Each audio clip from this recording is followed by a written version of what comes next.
The internet is broken. Business models and site design are entirely geared toward advertising and not the reader. On today's internet, advertisements are distracting, invasive, and overwhelming. In DEN, the primary objective is quality content.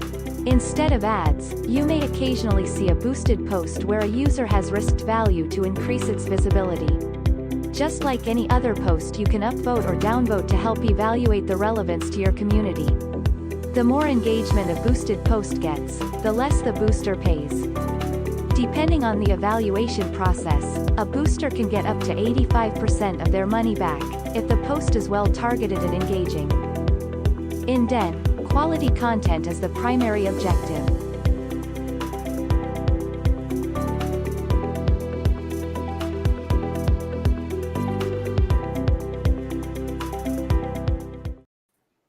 What's up, everybody? Welcome to the 79th episode of World Blockchain Roundtable. Our hosts for today are myself, Dave. I'll be your master of ceremonies on this Tuesday edition of World Blockchain Roundtable. We've got Greg from Rivet with us. We have Satoshi Shon, entrepreneur and everyone's friend. And we have a special guest, Ted from the Social Nerds. You can find their content on the Twitch platform. Thank you for joining us today. Quick update on the World Blockchain Roundtable layer ownership tokens. If you don't know, we give these out every week, depending on how many views each episode gets. And they go out to the hosts. It goes out to the content, the topic picker person. That's the technical name. And also those who ask questions for us to answer on the show. So we've got each host from last week will get 111 lot. Each topic contributor from last week will get 41 lot. The theme was Let's Make a Video Game, pretty related to this week's theme. And we talked more generally about video games overall last week. That was nominated by T Swift or Die, who will receive 41 lot for that topic. These ownership tokens give perpetual passive income, free edits, and governance votes. And those governance votes are what we use to pick the topics. So the more you participate, the more influence you have over what we talk about each week. We do have some results of our last governance vote. So from the WBRT DAO, we've got December themes. The themes for December will be looks like there's 5 weeks in December, huh? So there's 5 of them. Wow, that's random. We're going to start out next month. The first week will be IoT, Internet of Things. And then we will talk about blockchain architecture the week after that. Third week, we'll get into privacy coins, which is a pretty interesting topic. Yeah, it is. Yeah. There's a lot to be said about all of those things. And then the last 2 weeks of December, we've got during the week of Christmas, I guess, would be how Santa would use blockchain. And then we'll round out December with good old-fashioned DeFi. Old-fashioned. Immutable, decentralized naughty list.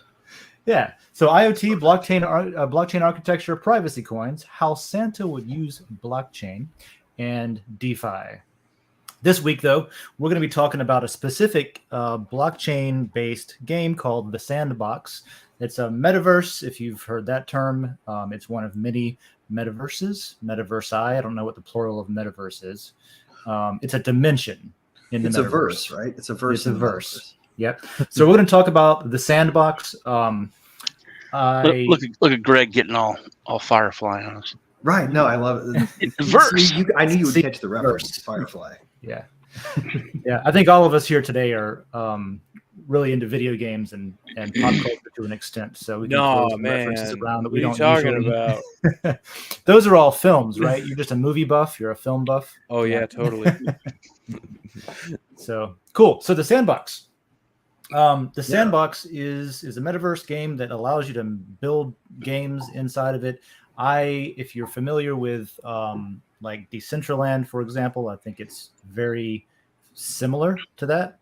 It's voxel based. So you're looking at, if you're familiar with Minecraft, it can look kind of blocky like that. And they've got some really easy tools for anybody to create their own game within it. So you can, without needing to know how to code or anything, you can sort of point and click and design your own game, design your own assets within your game, and other people can come play them and stuff like that. So that's my as somebody who doesn't play it a whole bunch, that's my take on it. But before that, let's get into current events. We do current events every episode. We'll rattle on for probably half an hour about whatever's going on lately. And I think, I guess, what's the biggest thing going on lately? Like we spent the last 2 weeks talking about FTX. Maybe we can do something different this time. I know Twitter's really still much time talking a big about topic. all of the.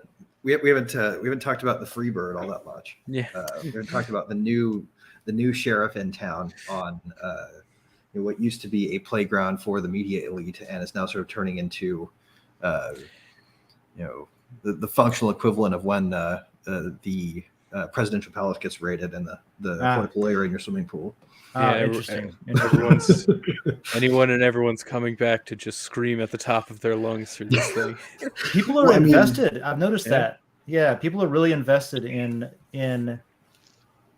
Like I was talking to my wife about this a little bit. There's been a hidden history behind it too. People they get angry, but they won't leave. First of all, which I think is an interesting type of person. Yeah. So what's going on with that? Are we seeing? I know Facebook laid off a bunch of people. Are we seeing like the monolithic social media start to fragment? I think I was looking at numbers. It's funny you bring that up the other day about the tech giant companies and their layoffs over the past 6 months. And I think, Facebook had 35%, Twitter's at 50%, Facebook's at, I think they're somewhere in between. I think it's nuts because I don't really interact with very many people on Twitter other than, we post our shows going up, but that's through, like our company name, the Social Nerds. And other than that, I use it more so for news and like deals for all these people who are like, hey, this is on sale, go get it. Oh yeah.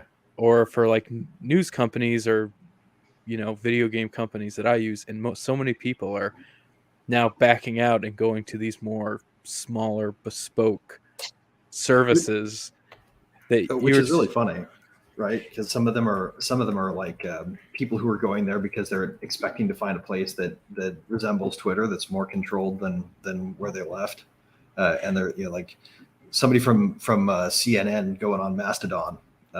It just makes me laugh because they're just encountering like something way worse than what they left. Yeah, I thought about that a little bit too, because a lot of people, and maybe that's the answer to my point earlier, was that people that are so angry and they like to rage about all of the changes, but they won't leave.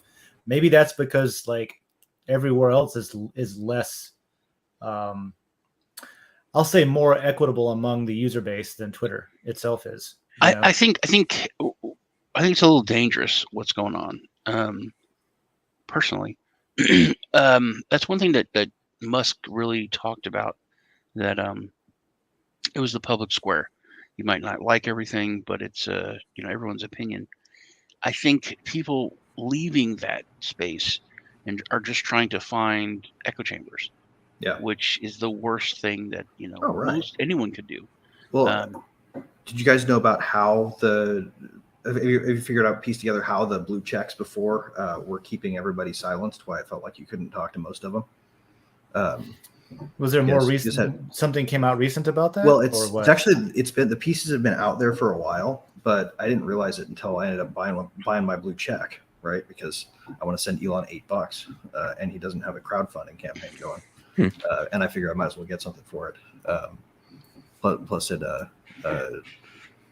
gives me opportunities to meme with people's exact content in reply to me, because there are tons of people out there who just like shame you for having one, which is funny to me.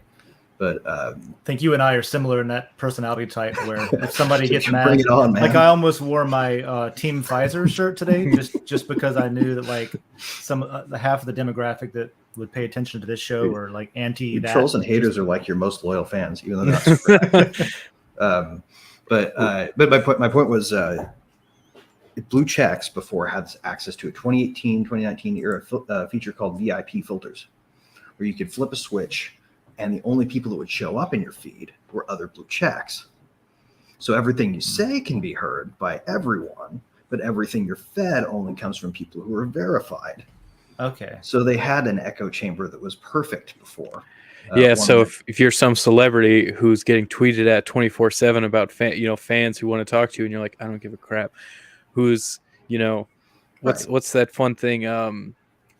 Mark Hamill became friends with Ant-Man guy, and then he's like, yeah, we started talking on Twitter and stuff, and I was like, oh, so now this is your private little corner of the ecosystem where everyone who's screaming like, we love you, this person can just be like, no, I just want to talk to Mark Hamill. Where's he at?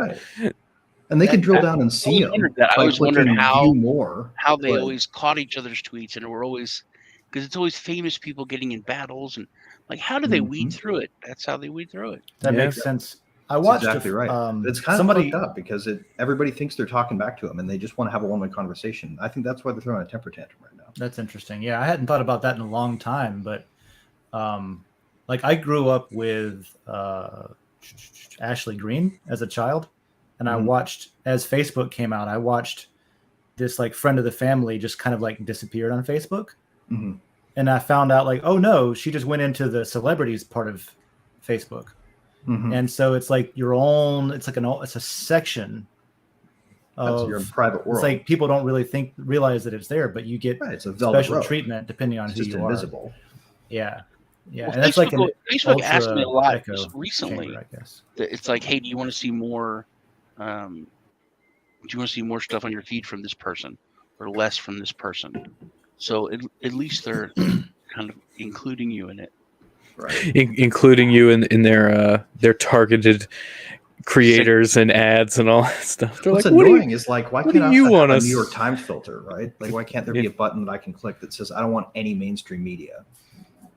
You know, what I wonder is because the way I think of it is it's almost like it's a new form of media, and if we look to the not so past, whenever it came to like cable providers, are these companies, the Facebooks, Twitters, are these like the cable providers to where now everyone kind of is universally agreeing these are kind of suck. We're tired of the commercials. We're tired of the ads.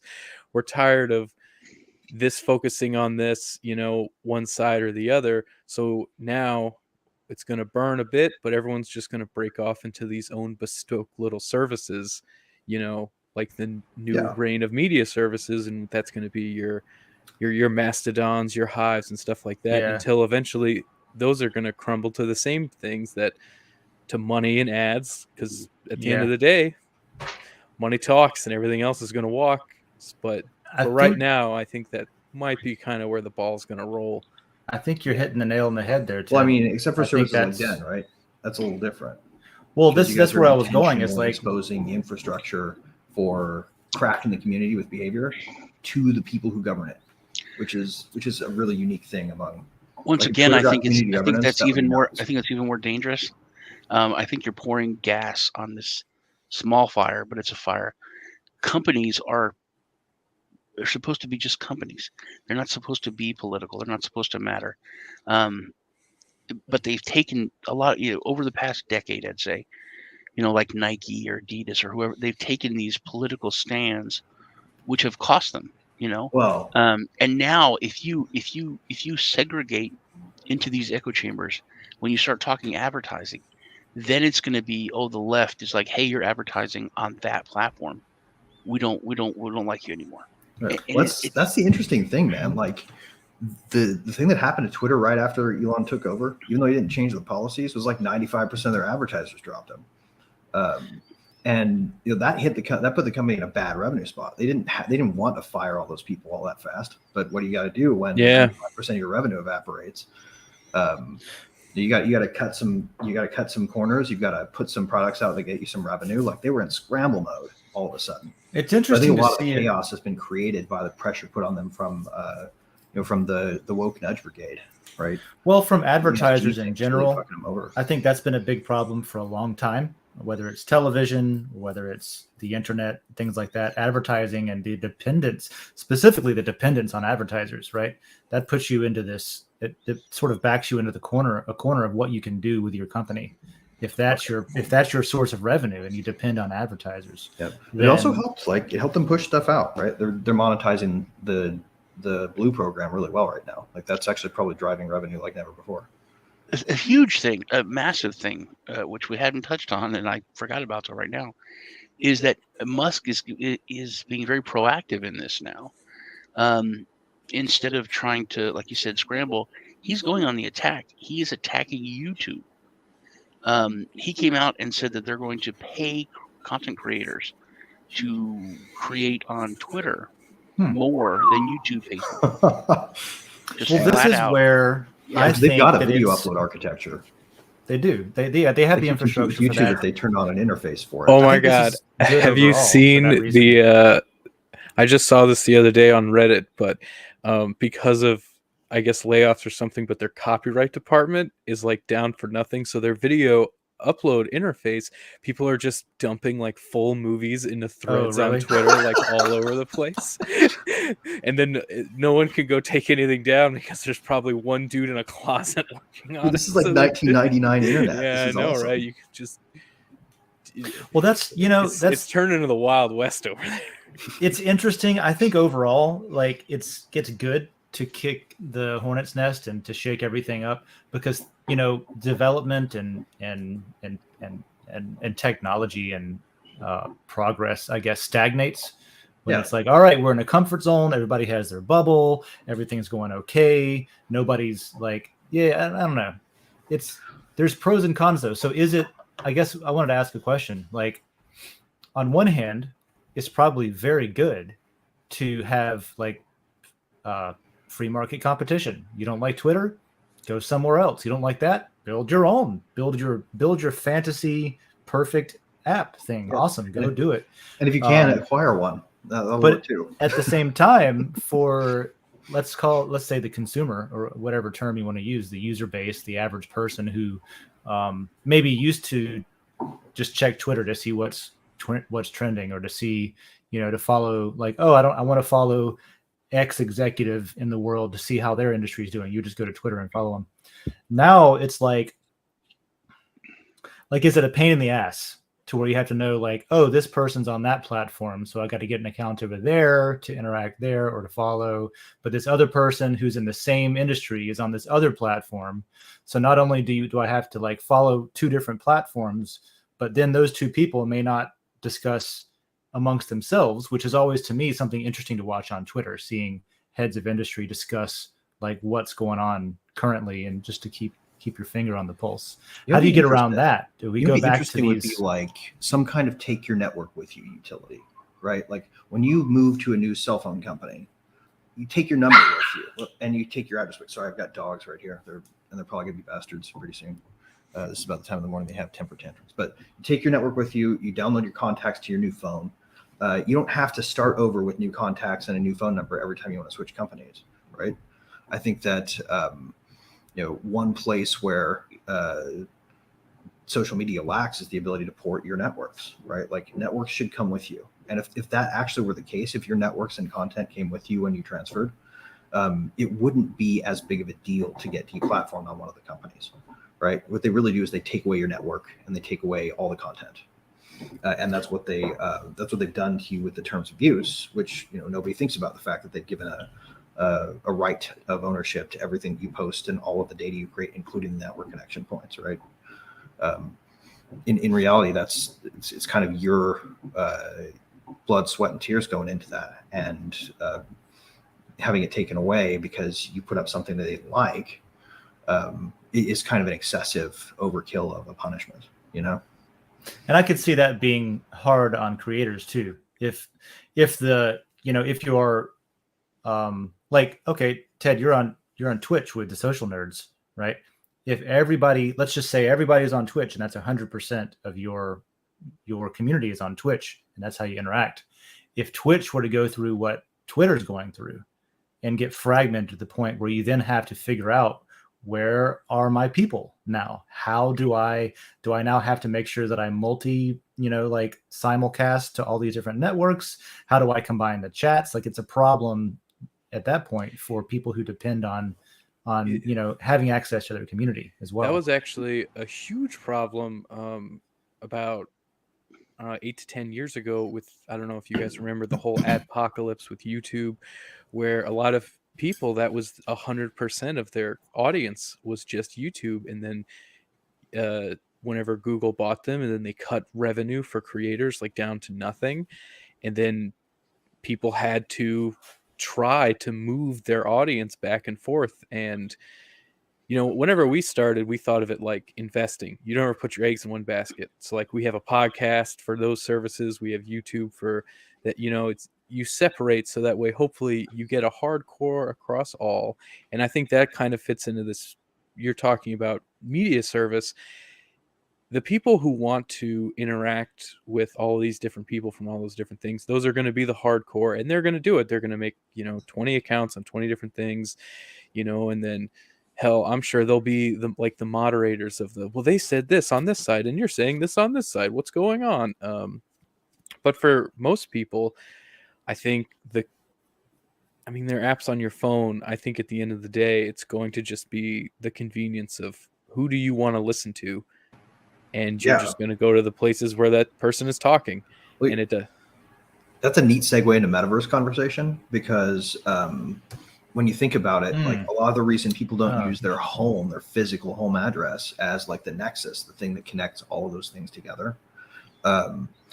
It's because they don't want people showing up there unbidden that are from their fan base. So you get really popular. It'd be really bad to have your home address be like the place where people can reacquire you if they lose you, right? Oh, that's interesting. Like if metaverse is a place, what if that's your PO box? You own property, and you can own property on it, then you can integrate that into your digital platform, right? And that's pretty interesting. I hadn't thought of that specifically, but what that's pretty much in line with what I was thinking next was like, what does that mean for like, people want convenience, obviously. And there used to be a lot of apps back when it was like AOL Instant Messenger, MSN, ICQ, all these different.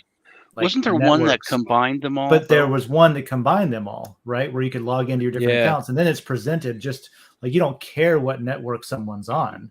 You just, add you here, I'll add you there. And it's like in one interface. Well, and I wonder, but your link tree can also be a virtual hangout space, I wonder if the concept of a metaverse could be like the Roku of all these different Twitter clones kind of that thing.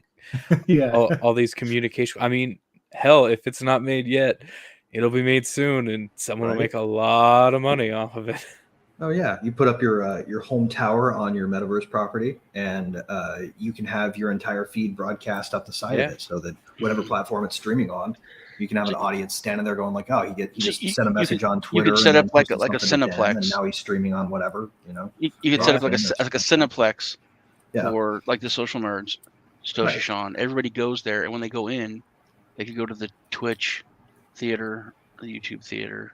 Or like Mario 64, right? The whole opening is you free the mansion, and then you could jump into different paintings. The different paintings are your channels. Yeah, your channels, or in like this case, your services. So you jump into Twitter to see who the people on Twitter are talking about. You go to Mastodon to see who those people are talking about. You go to Hive, and a centralized. That's not bad, actually. Have a little roped off area with like a bouncer, and that's a Patreon. Yeah. Or you can have like a hall of text-based services where you can see one wall with your Mastodon feed next to your Twitter feed next to your Den feed or whatever. That's interesting. Kind of a neat way to go.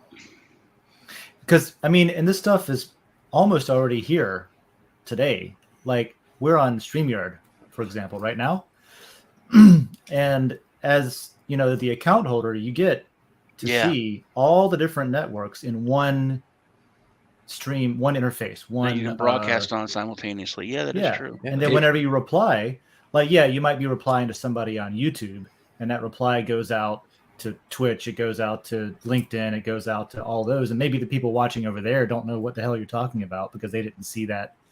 But like all this stuff is almost thinking that as y'all were talking already today. There's a lot of people. A lot of people that go use YouTube and don't even know what Twitch is. Yeah. Anyone, there's like or Rumble or once you get over 40, or all these others. Once you get over 40, there's the Twitch users drop off hardcore. So, this but yeah, that would be this is cool. what's fascinating to me, though, Sean, is that you're exactly right. I take for granted my own mind a lot of times, and I forget that other people don't think the way that I think or have the same life experiences as me. And so it surprises me sometimes when somebody's like, "What is, X? What is this? What is that? What is Bitcoin?" You guys ever go on Less Wrong? Yeah, what is Bitcoin? That kind of thing. But think about this. What if 95% of what you say isn't as transparent to everybody as you think it is? Like, you think it's obvious, the inferential leaps you're making, right? That's kind of what it's really not. Exactly. You're right. It's not as much as you both think of you guys are like that. But it to me, and I tell everyone this, it speaks to your character. And Joe also, you guys think that everyone is almost as smart as you, or you don't realize how smart you are because you're not egotistical about it. So many times when you're talking to people, it's you assume people are way smarter than they are. It hurts you, actually. If you want to get down to the brass tacks of it, it's like when you're a kid, it does hurt me. Those things all that the time make you and make me feel dumb. unique are the things that also ostracize you. It's good to be humble about it. I would say I just don't look down on people. And exactly. To the extreme, though, or something. It is. Well, it's one of the things I really like about you guys and why we're friends. Oh, thank you. Because we like that about you too. I tell everyone that. Oh. That's why I always say I'm just the good-looking dumb guy. That's why I'm here. You have gifts that you don't acknowledge there, sir. You're going to sell yourself. In any case. What I was going to say, though, is my neighbor asked me the other day. He asked me what Mastodon is. He's like, "Have you ever heard of this thing called Mastodon?" And all I think of is the thrash group, is the heavy middle group. I really don't know what it is.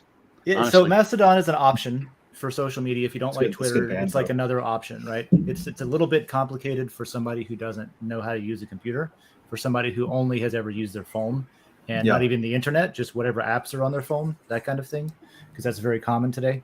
Mm-hmm. But it surprised the hell out of me because the guy's not a Luddite, but he's also not really like he's not into computers. And so like I know that he read about it in like the Atlantic or something, right? Or saw it on NBC or something like that. And so I was just like, okay, people are actually having to think about what other options are out there, and maybe that's just really, really good. Like instead of wanting like one thing to win over the other, I think that just considering that other options exist and taking it seriously is pretty healthy. Lisa and Joe are both in the chat. They're not here, but okay. It's also doing a neat thing too, right? It's fragmenting this because they're still doing this, and we're ruining it for them. Well, hey, since Joe's listening in, I'm gonna pitch my maybe we can roll into questions depending on how long this takes, or if it opens up another conversation. Project Mockingbird. But here's what I think is interesting, similar to the way that I was saying maybe there's something that could tie it all together. Mastodon, for example, from what I understand, is a federated database where you have different servers and they all interoperate together, right?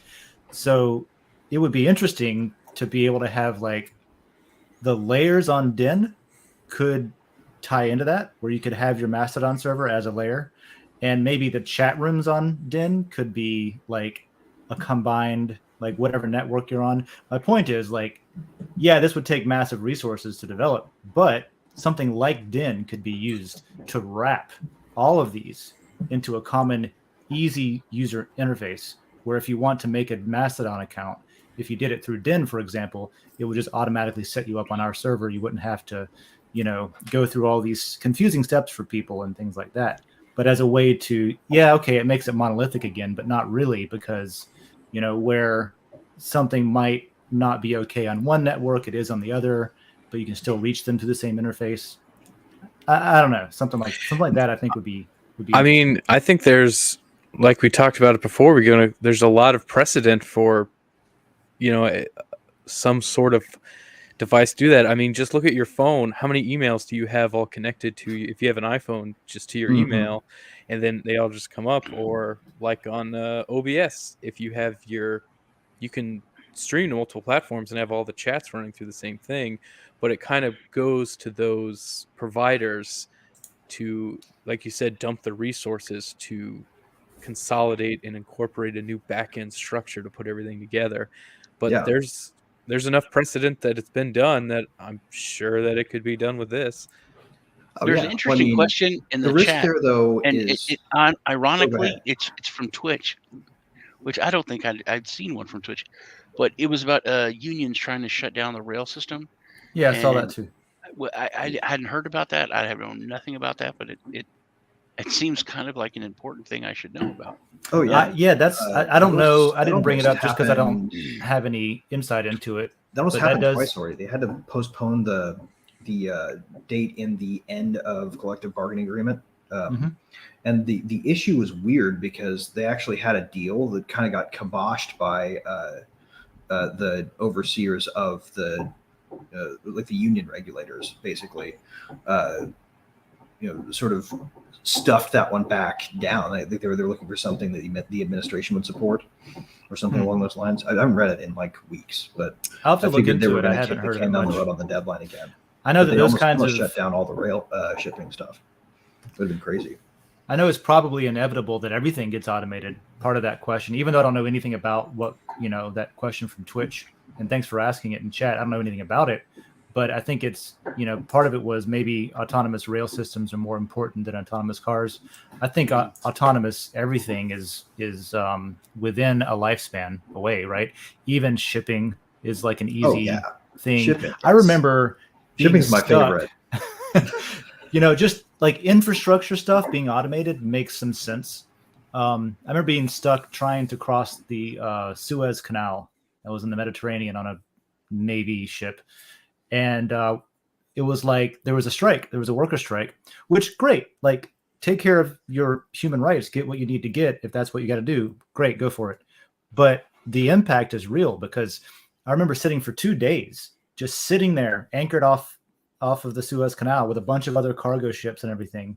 And this is the world's supply chain just halted. Because if you don't go through the Suez Canal, you got to go all the way down around Africa and back up again. It's a huge problem. And so, yeah, stuff like that. The only answer I have for that question is that it'll come eventually, I'm sure. Automated rail, automated shipping, automated cars, obviously, full self-driving, stuff like that. It'll be personally, here. I'm usually the downer, which I hate. I hate that I moved into that role, but I don't see it's like libertarianism or anarchy. It's like real true anarchy. I don't think the human race is evolved enough to do that. Just for security reasons. You have pirates, and you have all these people attacking cargo ships with full security forces that are armed on them. Imagine if it was fully automated. That's what I was on my way to do, actually. In that trip, we were going down to end up with this like Somalia. A really dystopian society, right? One where humanity has been like. Have you guys ever seen the anime Blame on Netflix? Blame? No. Yeah, Blame. Blame. BLAME. Oh, Blame. I was going to say, I don't know. It sounds boring. I've seen plenty of lame anime. No, it's like the concept is one day human beings became treated the same way that they treat rats, and the rat cleaning system started to intelligently seek out and eliminate human beings as they continue to expand the city. With the automation that was meant to expand the city, they wiped out the reason for it existing, right? The human beings that live there. And it's like it tells the story of it from the standpoint of so many generations later. People don't even remember what it was that caused it. There's a risk that we end up building a society that polices itself and places regular Amazon deliveries, and all of the people are living in burnout cargo containers and having to raid the bots that are delivering Amazon food to get food, right? Like, yeah, that's a common thread in science fiction. Like, be fucking careful whenever you design these systems to make your life easier when you're outsourcing responsibility because you don't want to do it because it's hard. Yeah. What's more terrifying, though, is more like a Wall-E situation in mind with that, where some of the people who are at the delivery endpoints are just like, sort of praying to the cargo cult of the bots that show up, but they don't even remember the fact that that it's going based on sensors that are all around them with preferences really pre-decided. Like we could have a complete regression to pre-conversational levels if we perfected that. Yeah, the more you take out human oversight, the more you take out human understanding and reasonableness. And I remember I had a criminal justice professor who talked about automation in policing, and then he was like, yeah, there are these fancy new automated, drone cops they have going around cities. And it's like, well, which would you rather have? The that thing that stops you, takes a prick, sees, oh, you've been drinking, you're just a hair over the limit? Or would you rather the cop who goes, oh, you're just on your house is right there, okay, let me just make sure that you go home and you're not causing trouble, and then Right. hey, peace off, good night. Right, exactly. Like if you want to have your laws enforced perfectly by really effective machines that get like 99.95% enforcement, Yeah. you got to make sure that you like those laws very, very much. Yeah. Or you Yeah. get RoboCop. Right. You want Yeah. RoboCop? Yeah. Well, that was a theme in like Star Trek. Everybody too. who for a second goes over 0.1 miles per hour over the speed limit, their Yeah. self-driving car pulls them over the side of the road and they're immediately ticketed. Yeah. Star I'm Trek sorry, had a I lot meant of those thought RoboCop experiments. 2. You always had the logic character like Spock or Data Mm-hmm. to like, I guess, juxtapose or just to paint a picture of like what's logical, mechanically logical versus like a human interpretation of the problem and solutions that that uniquely are human and things like that. Yep. Well, I think we're in a place where, as a society, we need to start learning to recognize the value of rule breaking in some contexts, right?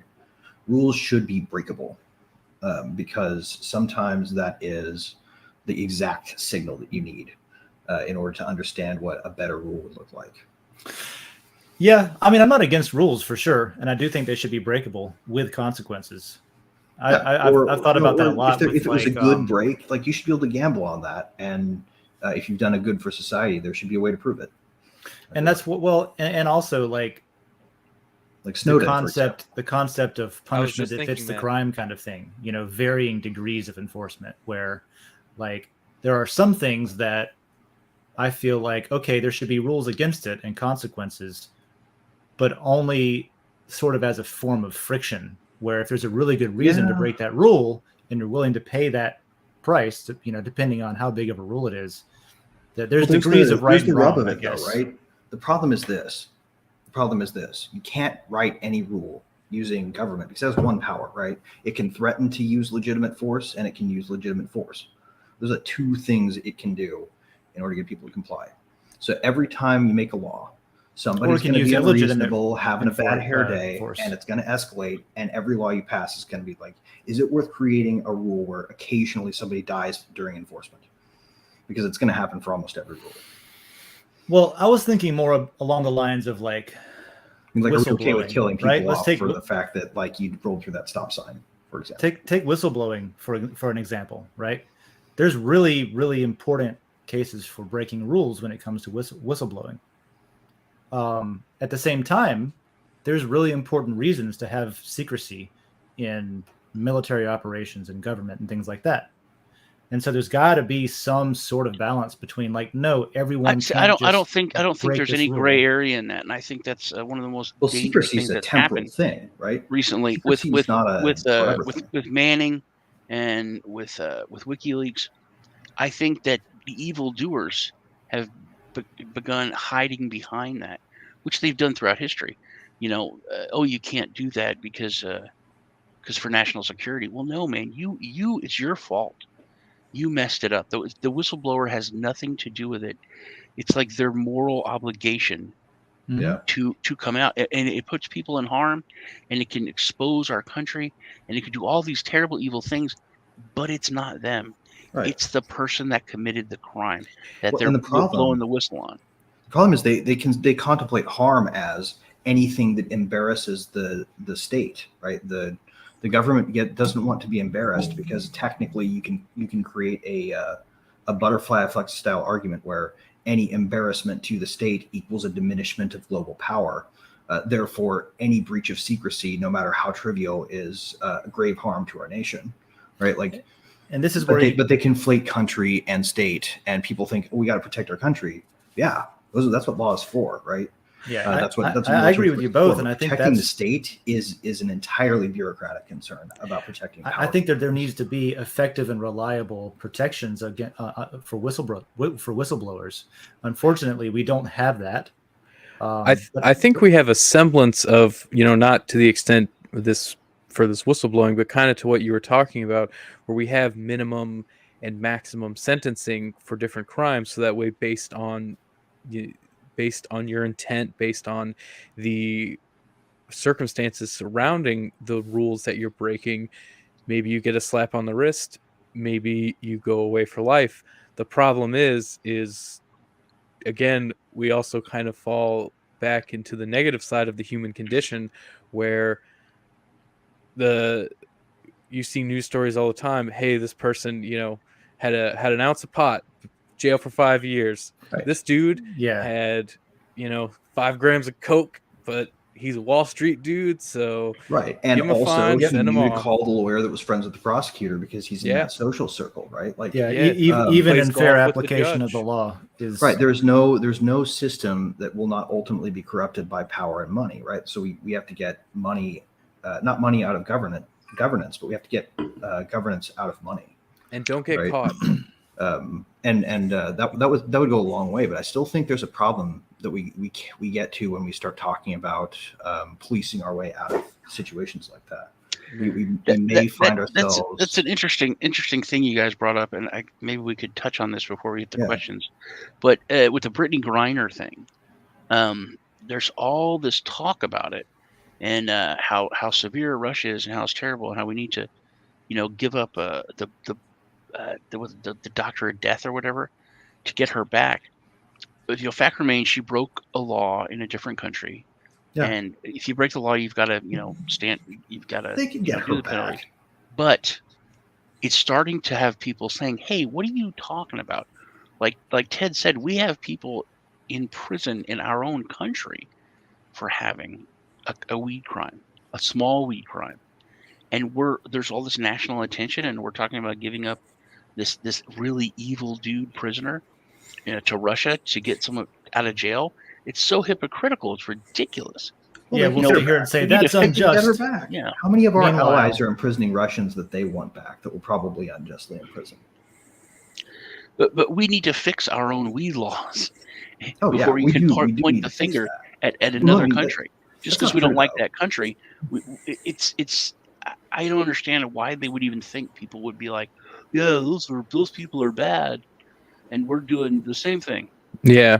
Well, we need to learn to openly acknowledge that our state isn't right when we're talking to other countries. We need to be like, look, we got shit to fix, right? Our drug laws are just as broken as yours seem to be, but let's at least not do public injustice by making it look like there's some good to this. Let's get these people out of here. The media's pointing a camera at this one. Let's start with that one. Who do you want in exchange? I don't know where they're in prison, but we'll put pressure. Like, we could get her out of there tomorrow if we did that.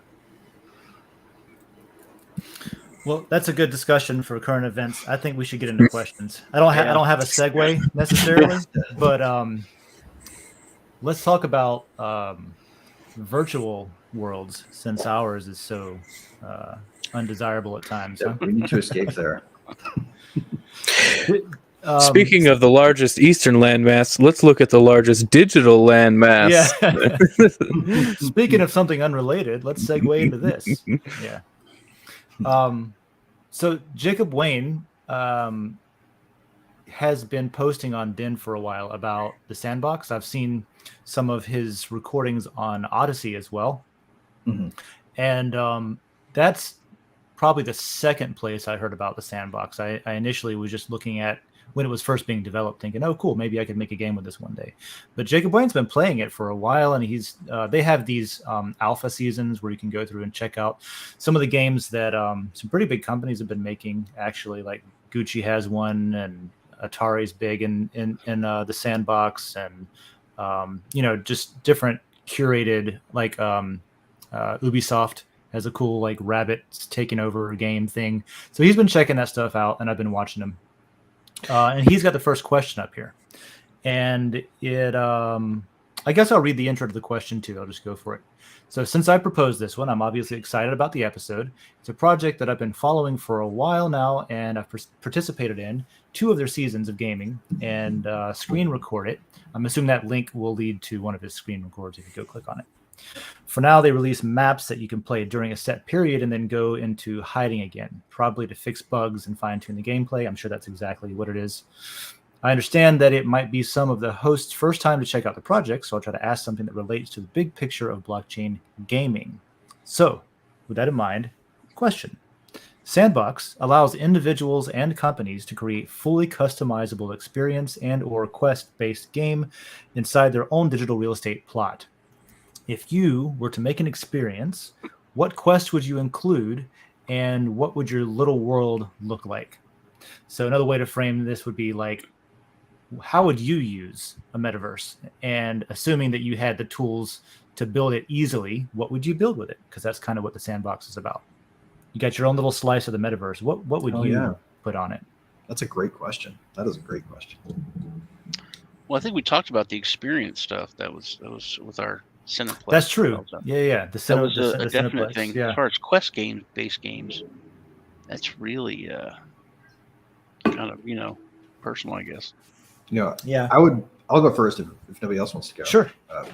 I would build mine to be based around a central core of Chrono Trigger's End of Time. Ah, my man. Yeah.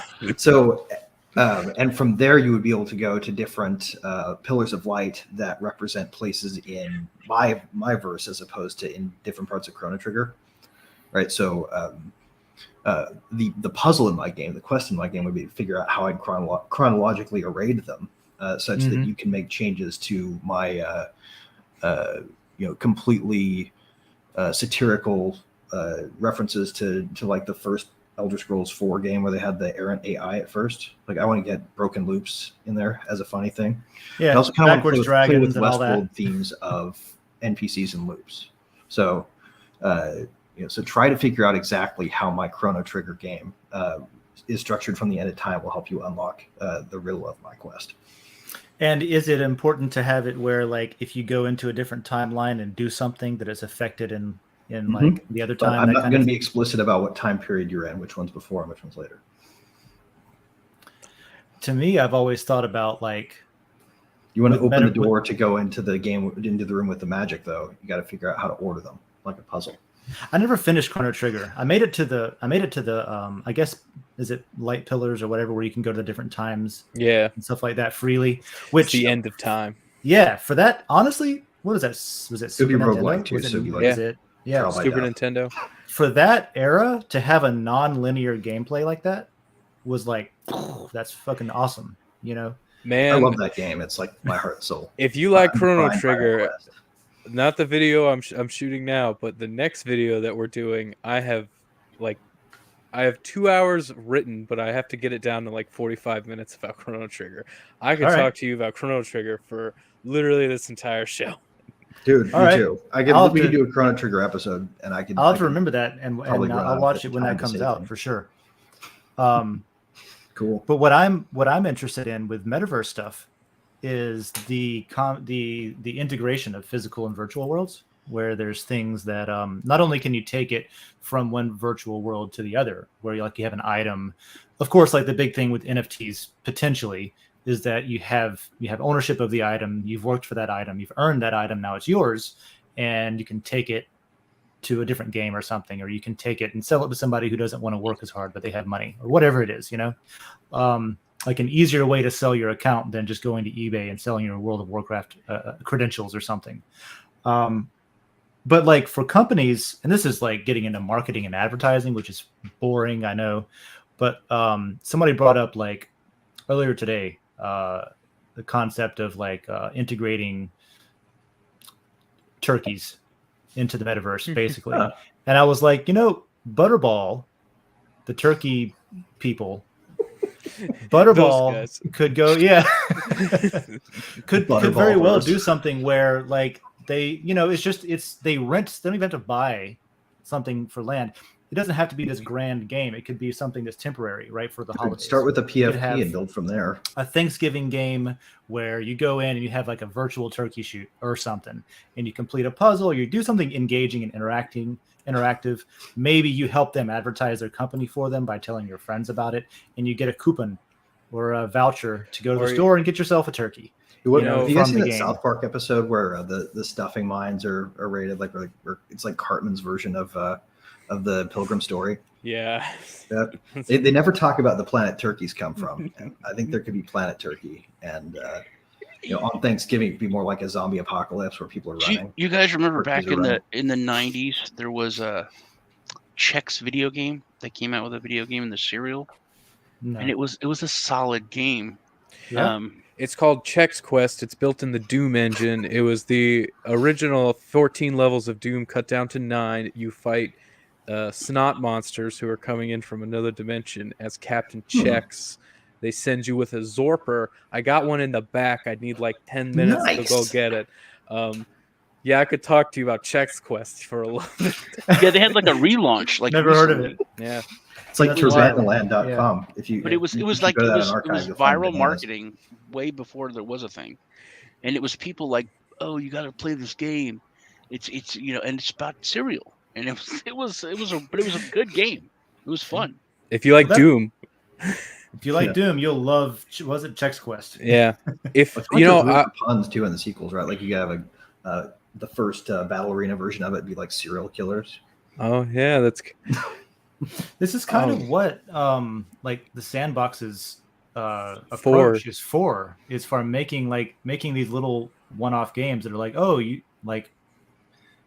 And also off topic, how can you make a solid, good serial-based game, but ruin every attempt at making a game based on a movie, or vice versa, a movie based on a game? Is it because the cereal box company is just wanting to make it fun and they don't really care about how realistic to the cereal it is or something? I think it's all about the developer. Yeah. It's about who's making it and like the care that they have for the product and the fun they want to put into it. Like, have any of you guys ever seen the Tom Cruise Mummy movie? Yeah, once. No, I saw the advertisement. I blacked out for occasionally. It. Yeah, it's horrible. So I didn't remember much of the plot. It's pretty bad, right? It was so bad. I saw the ad with him in the airplane. A blackout moment. Yeah, they did a movie tie-in game for that for this company called Way Forward did it. 100 times better than the movie. It's like it's like Metroid or Castlevania, and it's crazy better, even though the movie's terrible. And it's like that. It's whoever you give the to, because I'm sure most of these companies are like, we want to have this other pillar of marketing and money and whatever. Give it to this person. And well, it's like with this metaverse, cartoons, right? They're based. They're based on toys. They were just like a giant toy commercial for like an hour. And Dino Riders was that.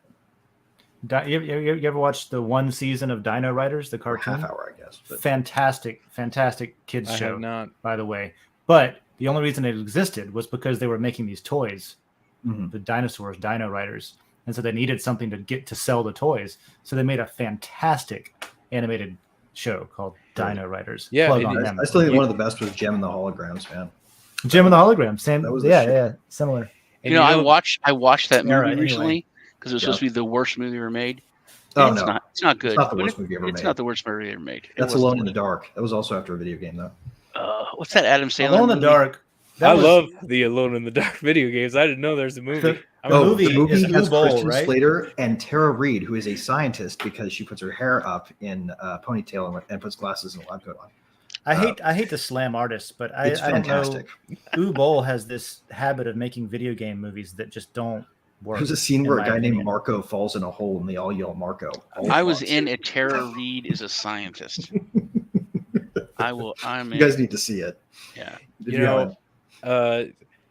To circle around, I was thinking about before I lose track to get back on topic a little bit. You're talking your Butterball thing. Oh yeah. About these companies making these bespoke worlds in metaverse, and again that kind of goes in our question of like, what would we make if you put that coupon in a Butterball turkey and was like, hey, go to this coupon site, go to the Butterball world, and hey, so if you do it, you unlock a turkey for your world.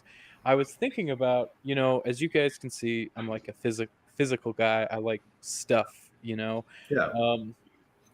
Nintendo does something like that where you could kind of incorporate with this metaverse thing, where if anyone doesn't know, this is an amiibo, It's it has an NFC chip. It's begging for an NFT. Yeah, NFC and NFT seems like they would go together like nothing, where you combine a physical item with an NFT.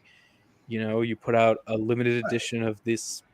When they're rare, and don't you still need them to run the plugin too? Like you actually have to have it, and can you boot it up on a new instance? Yeah. So in certain games, there's certain worlds and aspects. Like for instance, not this one, it's this one. There's a whole aspect to a Zelda game that you cannot touch unless you own this thing. Oh, no kidding. Yeah, this huge dungeon that works with multiple video games, like NFT talked about when to transfer between one thing or another.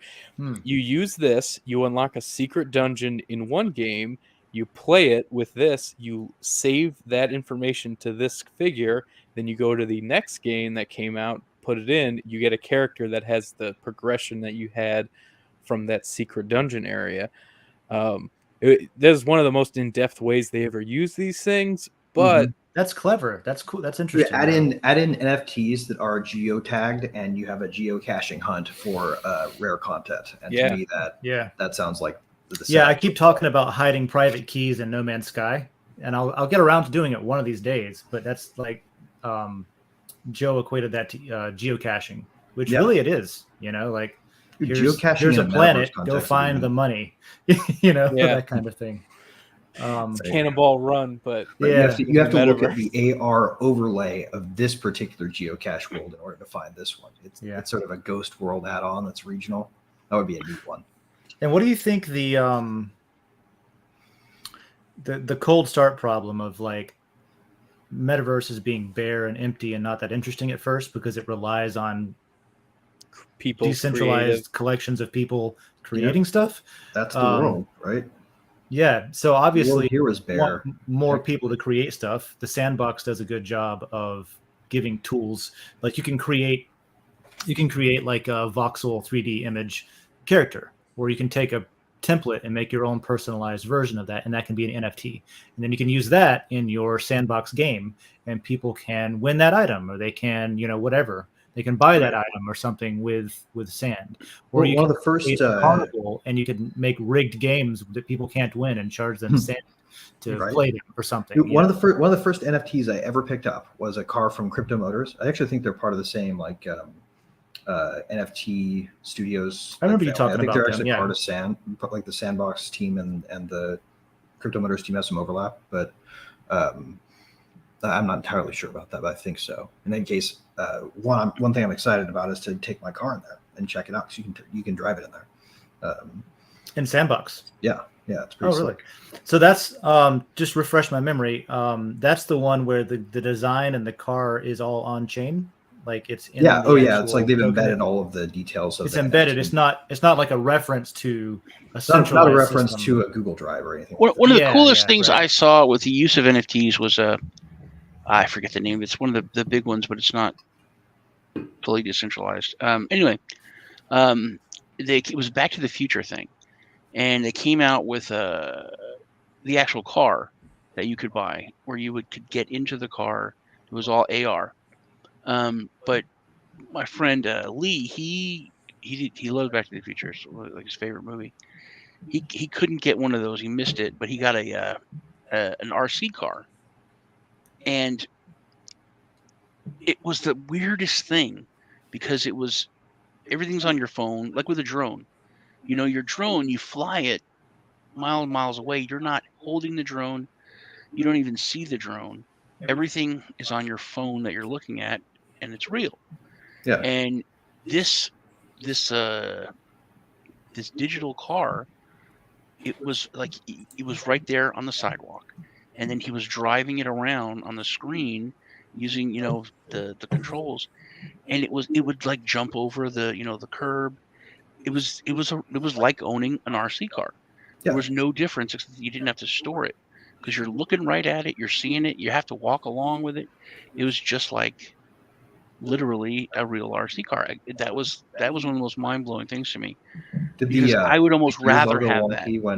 Or did it go all wonky if you touched the antenna to the antenna? I always thought it was fun to do with RC cars. It's like hit the antenna with it while you're on full throttle mode, and it's like it turns hard left and spins out backwards.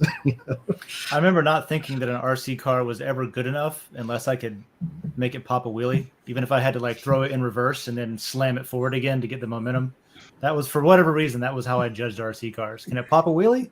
Everyone's That's quality. talking about using the metaverse for like educational stuff, and a lot of schools and universities are doing that already.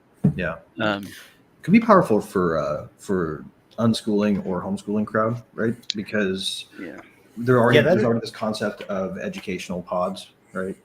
But to a certain degree, it's kind of eschewed the offline in a way, or the online in a way that is understandable, right? Like people don't want it to be a Zoom experience. They're not about to start Zoom-based pods because online learning that way sucks.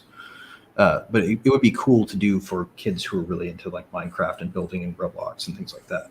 I feel like you could get a lot of engagement that way, and potentially bring in some some networks that are more than just local, which would be cool too. Czar, I don't think you really do, because if you do, you'll go to prison. Any drone is considered an aircraft, no matter what. So you would literally be charged with a federal crime of shooting down an aircraft. Yeah, they even have FAA tags on them. Even if a plane's not allowed to fly over, you still aren't allowed to shoot down a plane unless you're. But you can call the FAA and make them investigate the person. Oh yeah. Oh, yeah. So you can have somebody show up at their house with guns. You can annoy them to stop. Now you could also get another drone and try to ram it into them. Then you could call it an accident. Oh yeah. Well, that's a sport. If I ever heard it, that's like that robot demolition derby with drones. I'm in. Let's do it. If you use a non-lethal weapon on a drone, does it count? Like, but you know that was it Mike Rowe, the work guy? Mm-hmm. Somebody was like looking in his window at him when he was naked, and he had a shotgun, and it's famous all over the internet now because he's standing, flicking the thing off with a shotgun. But he was going to shoot it, and that's why I learned about all this stuff, that he would have got charged with shooting down an aircraft. Yeah, I want a net gun. I want to take their drone. I'd be like, I want to put this on the secondary market after I change the regulation too. Back to what you were talking about with the universities, I do think it's a good point. And Lisa and I Am for Am in chat mentioned this too, about universities, school, house, homeschooling, for example, virtual meeting place, social area, stuff like that. Yeah, the Sandbox is synonymous with like making games and stuff, but that's not the only thing that you don't have to make a game. It could be literally just tools. I think it was Shitcoin. When I went, they had a whole virtual setup, and it was like a city. Like I went to a comedy club, and then I went to like some discussions, and it was odd because there's like 20 people in the in the audience, and you're just like standing there, people next to you, and you physically I said physically, it's not physically, but like you metaversely like leave the club and go down the street and go to another place. It was very different. I don't know about schools. I think it's. When we say schools, we don't mean like the Prussian style education that that's more brainwashing and propaganda than school, right? Like we're talking about real learning. Yeah, but that's you use the word real. I don't like. Well, let's say real learning. I mean like interest-based, learner-led type activity. Yeah, I'm talking about just the physicality of it. I think Zoom is more the way to go. I think having an avatar, it's just separating for a kid's mind. I think that's too much separation from the actual learning. Oh yeah, no, I just mean when I was talking about it, I meant more like as an activity where you go in acknowledging this is the metaverse and build things in it as an interest to explore. Yeah, because they've been using, I remember whenever I was a kid and we would go to coolmathgames.org. They've been using games as learning tools in schools now for at least decades, and if you made something like that, something that was educational, right, like real physics, you have to learn how to figure out gravity and structure in order to make a tower that passes your test. I remember even having like I was learning how to type without looking at the keyboard. and it was like, you know, home row and all that stuff on the keyboard. But it was like an asteroids or like a centipede game or something like that, where if you typed the words and you got them without errors, then you destroyed the bug or whatever it was. Yeah, and it kept me engaged more than maybe I would have been otherwise. They have that. I remember playing that, the typing of the dead, where you go through and you fight the zombies by doing the same thing as typing. But, you know, actually, it'd be really cool. You talked about using physics. You know, that's the big part of making video games. And on the whenever I was looking at the Sandbox thing and being able to, you could back in and out of your build mode and then see how everything is interacting.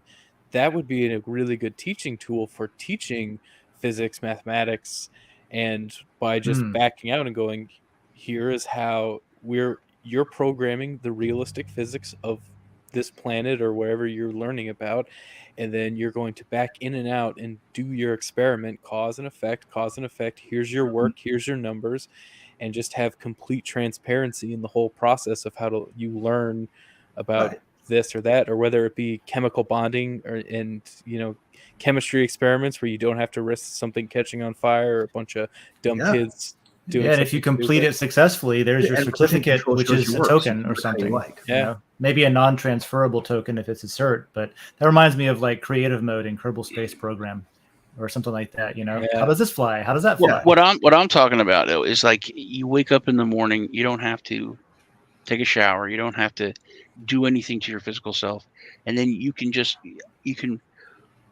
dress yourself, you can make yourself look different.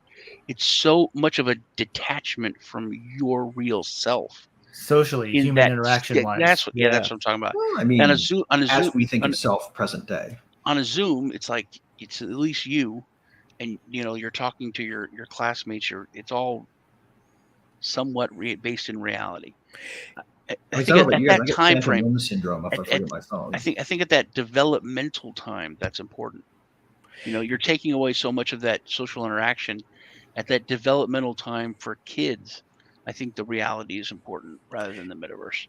Yeah, I think it probably is just smart, especially depending on the age. You use it as a tool rather than a complete substitution, but a supplement. Like the same thing with those video games that taught you that they used to teach you. They don't throw you those things every single day. You get those those were the treat to get to go do something like that. And then what if in your textbook it could be like Oregon Trail, the metaverse game teaches you about how to survive on the frontier. Like a QR code in your textbook that says, if you want to see these physics demonstrated and play around with it, scan this QR code. Yeah, and you go to the publisher's like metaverse section that's set up with that little mini game or something like that. Right. Or if it's AR, VR, then you can snap yourself into VR and literally be the thing that launches out of the catapult. Like that will make you remember Flight Path. Getting back to the question, my game would just be pretty D&D-ish, fantasy kind of thing. Kind of what you would just expect it to be. Forgotten Realms, that kind of thing. Yeah, I would do anything where you can carry over progress from one game to the other. Like I would love to be able to take some of my like Oblivion, Elder Scrolls 4 stuff into 5, Skyrim kind of stuff, like that kind of deal. Interoperability stuff is my big thing. So here's an interesting question. Would your game be permadeath or not? Would you have to start over with a new like 0 level character that you roll fresh? You know what? Yes, because of what I was thinking of, mine would be I don't know. Has anyone here played Dragon Quest? Any of them? Yeah. Really? Okay. So however in depth you may be, Dragon Quest comes in 3s, and they tell a story every one. 3, 1, 2, 3, 3, 4, 5, or 3, 5, 6, whatever. So in 5, like the most or the most famous one or the most critically acclaimed one, you have a family. You start as a kid and you start doing some stuff as a kid and then with his dad, and then eventually you have a wife, you have kids on your own. If you were to make a game like that, where that would be my game, was I would take that trilogy of Dragon Quest and then I would do what I was thinking about what you were talking about with Chrono Trigger time travel, where you could time travel in between all 3 to get the order right to make the whole series correct in how it's supposed to be. But if you had permadeath, you're constantly trying to keep that descendant through time, Right. going and alive and stuff like that. And it kind of keeps with the original heart of the game of having family, having kids, continuing on, and legacy, to where if you incorporated permadeath, one, you would be real scared of that legacy going away. So you would be like Braid. You guys remember Yeah. Braid, where like you were on one frame and the princess you were trying to save is on the other, and everything that you did was always in an effort to either keep up with her or keep her from dying in that frame, so you can move on to the next one. Permadeath keeps it. That's pretty cool. With stakes being higher, it's at least more like it can be really annoying and detrimental, emotionally sometimes, I guess.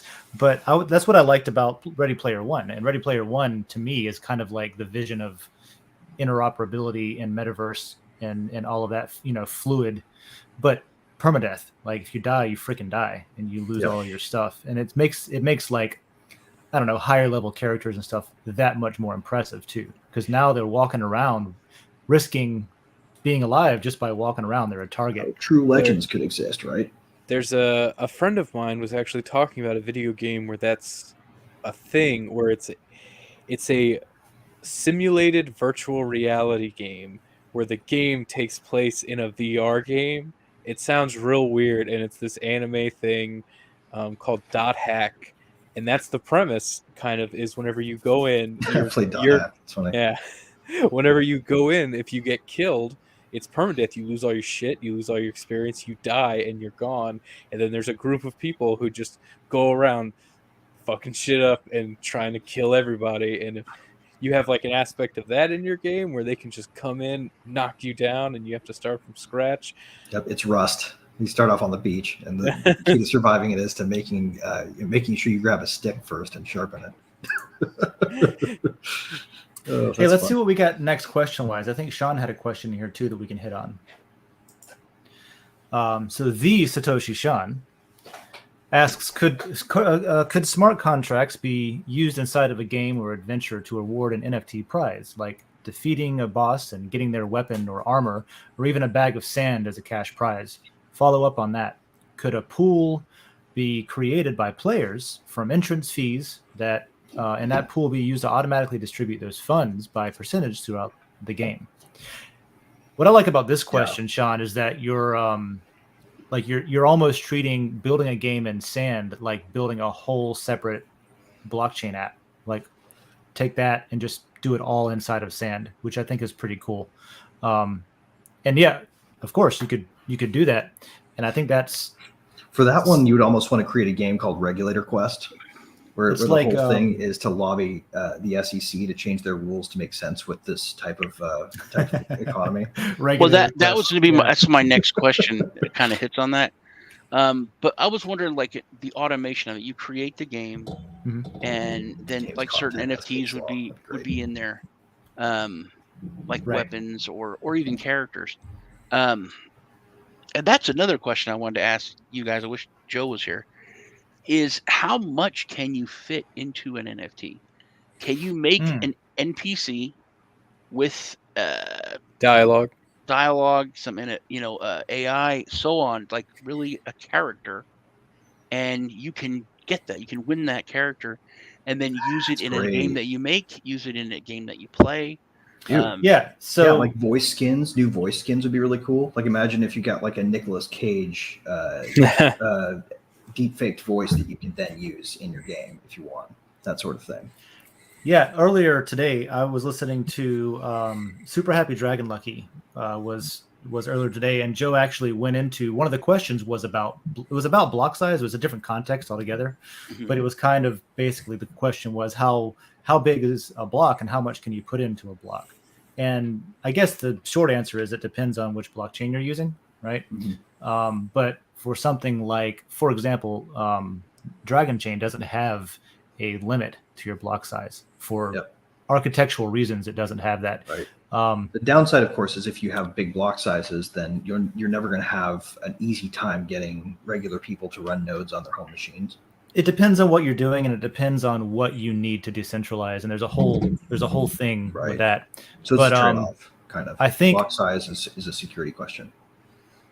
I think that embedding, and this is more to your question. I think like with Sandbox, building something where you defeat a monster or a boss fight or something like that, or maybe you do it in a particular amount of time that's impressive, that you get basically an achievement. This is blockchain achievements, right? Where if you're playing Fallout 4 with mods, you're not qualified for achievements because you might cheat.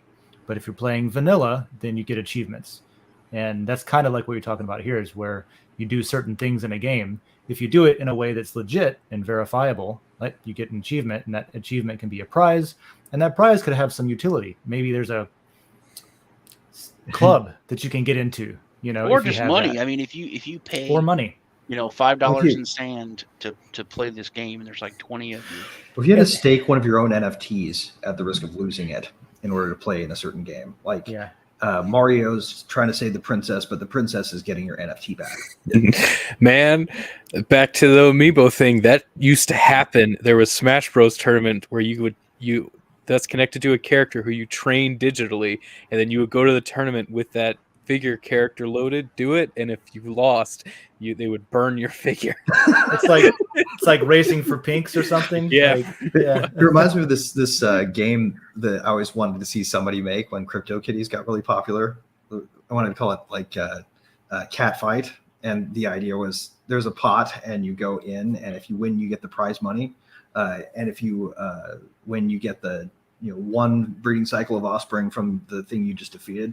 But it also kills the thing you just defeated. So it's gone. And sort of like would be some interesting stakes to it. Related to the permadeath question too. And this doesn't have to be permadeath. It could just be like if you lose an item. If you're hosting a Smash contest, I imagine this is something that's socially done in person. You take the person's figurine and you burn it and you melt it, and that's how you lose it. Well, it's up to a person to do that. With blockchain and with NFTs, you could program it to where, if this happens, the loser's token gets sent to a burn address or a graveyard. Like a free parking address where the final address, tournament winner gets everything. Mm-hmm. Well, back to your question, like I said, I found out about this whole thing like 4 hours ago, but that's cool. They have something kind of like that going, at least it looks like to me, where they have the Canoe-verse going on, where it's a soccer stadium, and there's a bunch of football themed games play and then earn rewards, and the reward pool is 500,000 sand. So it's not necessarily like NFT skins or something like that, but they're giving away tokens throughout all of these little mini games of this, curated. What else is interesting about that is, Go ahead. Obviously with interoperability of items between games, that presents a lot of problems, not least of which is like lore and just like mechanics of a game and making it make sense kind of thing. Like if I'm going to bring my BFG into Skyrim, it's like, whatever. But but what I was just thinking about with sand is you can take your sand winnings from one game to the other. Like if you win sand somewhere, you could come use that. You could use that in a different game to pay for something. Mm-hmm. You know what I mean? So it kind of like, it almost like liquidates it. You can imagine like liquidating your earnings into sand, into a thing that is, I'm getting in the weeds here, but like, it's compatible and it doesn't fuck anything up whenever you take it to a different game. What I'd like Except to see, that maybe you have too much money to start with, which makes it less fun. What I think would be neat with smart contracts would be to extract future promises from players about how they'll behave, right? So let's say you come into my game and you bring your avatar and you bring your car and someone keys it and you get a scar across your face in the fight that ensues. Does your character have to drive around with that skin over its car in other metaverse worlds because they agreed to show up in your game? And if they want to come back and ever play again, you're going to be able to check the blockchain and tell if they keep that activated. Well, that just creates an economy of cross-game opportunity persistence from your game for an auto body shop. I think the answer might be yes. You take it to the body shop game, or you're like Squall. You get a slash across your face, and that's just what you have now. And if you don't wear it, then you've decided that you never want to come back, or you sacrifice your stake or whatever. Yeah, permanence is important, and that's in like you could have different game modes, of course. It's more important to some people than others, but that's something that just the realness factor. Like you could really make the that tangibility. not fun though. Right? Blockchain helps that a lot. It helps things seem more real and more like more real lifey. If you make it right, I guess. Right, but like, what if your game has a wand that you buy from a street merchant, and it's the wand of permanent clown makeup, and you just hit somebody in the face with it. They fail the roll that lets them escape it, and now they either have to never come back to that game again from that contract address and bring any of those NFTs again, or they have to forever walk around and say, "Yeah, someone cast permaclown on me." Lisa had a good question about if you have permanent death. Can you will your belongings and stuff to someone else? It's an interesting question. But you could also just make another character for yourself and will it back to yourself then. Right. Yeah, but it's an interesting question, because I wasn't even thinking about that. I was thinking of it like, if you die in the game, you just drop maybe your loot, and anybody else who stumbles across can pick it up. Like it's like one your kind of MacGuffins, right? But if you die in the game, I guess, yeah, you could make it that way. You could make a. What if NPCs loot you though? You could make a living will simulator. Is that even possible though? Because I mean, not your keys, not your crypto. Could someone loot your NFTs from your wallet? You could require that anything that's an in-game item be staked into a contract that could control its movement. If it's multi-sig and your death takes automatically signs away your part of that multi-sig, then anybody who comes along can then sign for it and take it. You can totally Death puts it into a smart contract that is the orcs of Dungeon X control this now, and then they can do stuff with it. But then you open yourself up to opportunity where that becomes like added reward pool to that dungeon. Yeah. To where if you kept into this social aspect and you're like, oh man, there's already something good in there, and I died as soon as I went in, so all my shit's in the pool. Let me get a raiding party together, and we're gonna go get my shit back and whatever else is there. I feel like I did that in Diablo or something. Someone stole my car, that kind of thing. That kind of thing. People would try to find legendary items then. And a lot of this stuff has been done before. It's just that you can do it now in a way that's impossible to cheat, or very freaking difficult to cheat. And that I feel like impermanence is necessary to some degree in games, but permanence makes things feel legendary, right? It makes them feel more grandiose. And even like sand itself, breaking mechanics exist that you can only access with a legendary item. Then, the utility behind that kind of stuff it just makes it more interesting and more desirable if you want to play that game. But even sand itself is like, I was talking about Diablo. I remember like gold duplication. That was a big problem. People could go to Battle.net and dupe gold all day. But sand is a finite. You can't mint any more sand arbitrarily. There's this much sand. It's however many billion. But you can't just like dupe items. You can't just dupe an item. Should game worlds have to persist the things that people who are visiting them do?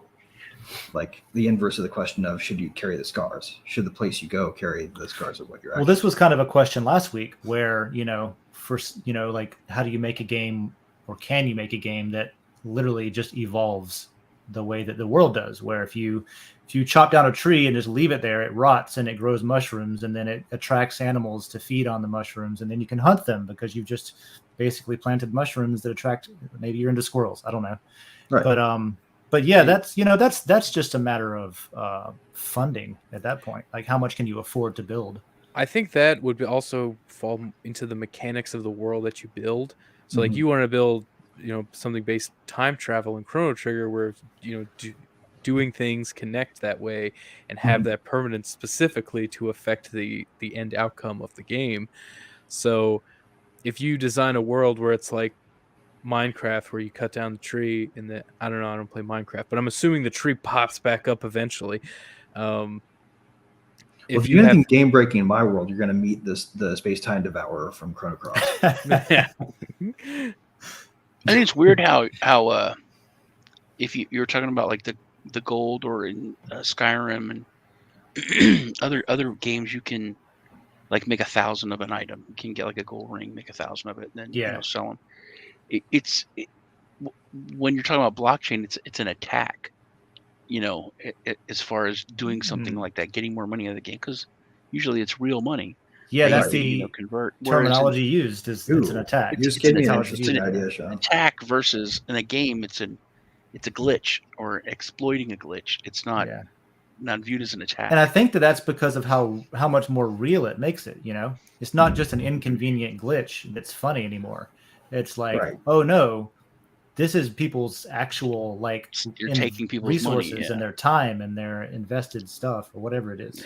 Well, that goes in kind of. Whenever I was doing research, they have a huge money pool for bug bounty. So if you go into anyone's thing and find any problem that actually affects the verse itself, you can go and Sandbox will pay you depending on how bad it is.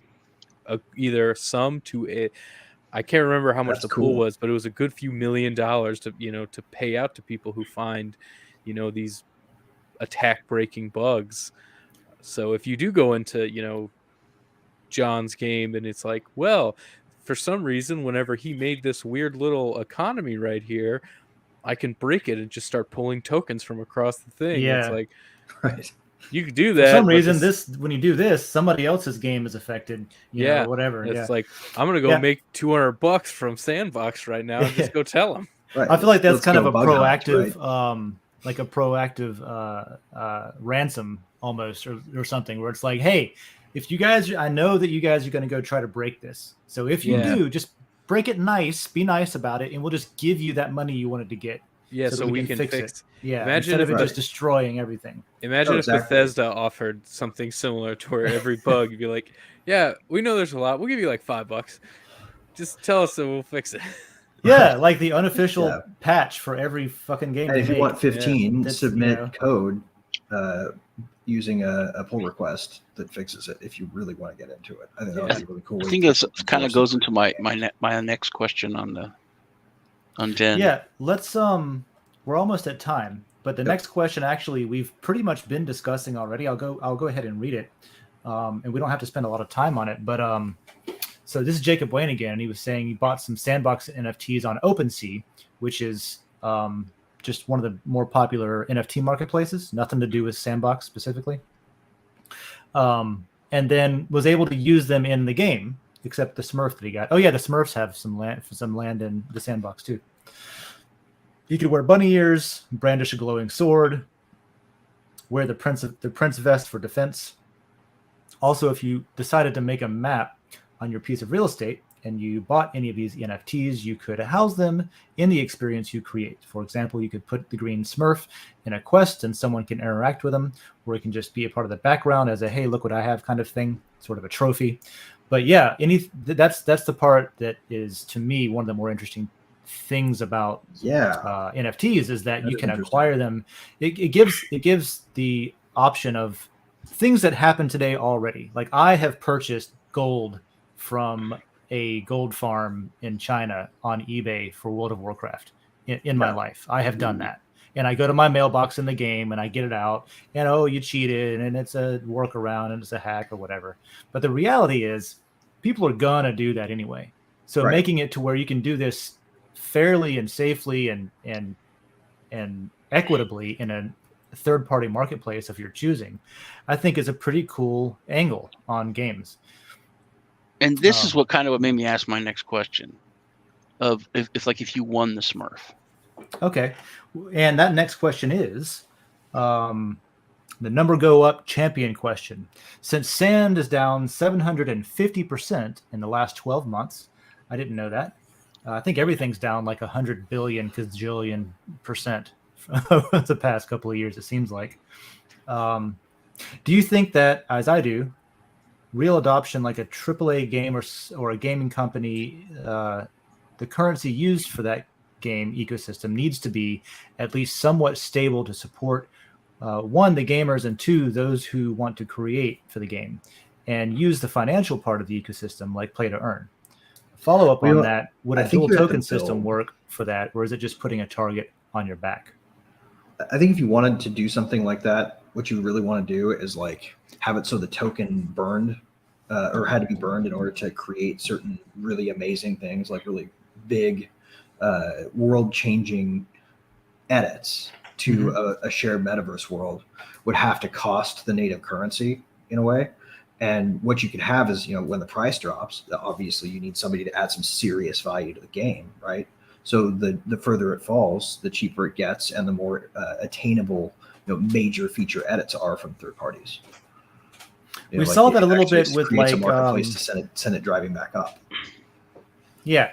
Well, this is where utility comes in, right? You got to have something to do with that token besides just sell it. There has to be some other use for it than just selling it. Well, that's why I posed the question of the dual token system, because there's people like, a year ago or further back that like, I'm investing in Sandbox to make money, and they are really screwed.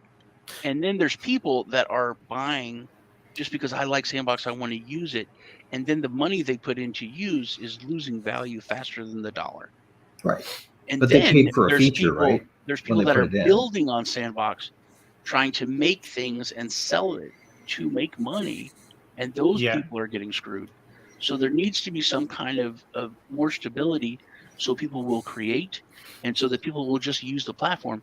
Because if I put $20 into this, and then by the end of the month, it's went down in value by like 25%, it doesn't push me to play it, to use it, because it's costing me more. Well, think about this though. What if instead of trying to do stability, you tried to get the price signal out and then took that token for creators, right? Like you said, normally you would have to pay this much for premium materials or whatever, and you have to pay this much for these dragon skins that are designed by whoever. But because sand is down, you can now get it.